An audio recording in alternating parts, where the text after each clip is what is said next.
আলহামদুলিল্লাহ, এই সুন্দর বিকেল বেলা দুই যা মানে আমার বড় ভাবি আর আমি রওনা দিব বেনাপোলের উদ্দেশ্যে। এই যে আমার বড় ভাবিদের উঠানের আঙ্গিনা। আর ফাইনালি রওনা দিয়েছি বেনাপোলের উদ্দেশ্যে। তো চলে আসলাম বেনাপোল বাজারে। ইলেকট্রনিক দোকানে কিছু জিনিসের প্রয়োজন ছিল, সেগুলো নিয়ে নিয়েছি। আর এদিকে শীতের টাটকা টাটকা সবজির সব কিছু সবজিও নিয়ে নিয়েছি। ফাইনালি চলে আসলাম নুরাইয়া অ্যান্ড গার্মেন্টস, নুর ইসলাম ভাইয়ের দোকানে। বেবি ড্রেস নিয়ে নিয়েছি একটা। আর এদিকে গুড় পাটালির সময় এখন কিছু গুড়ের পাটালি নিয়ে নিয়েছি।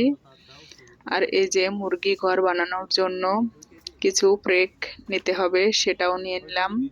আর বেনাপোল বাজারে কয়েকটা মুদিখানার দোকান ঘুরে ঘুরে এই চাউলটা খুঁজেই পেলাম না। ফাইনালি এই দোকানটাতে অবশেষে পেয়েই গেলাম। তাহলে অবশ্যই দেখবেন এই কাউনের চাল দিয়ে আমি কি রান্না করি।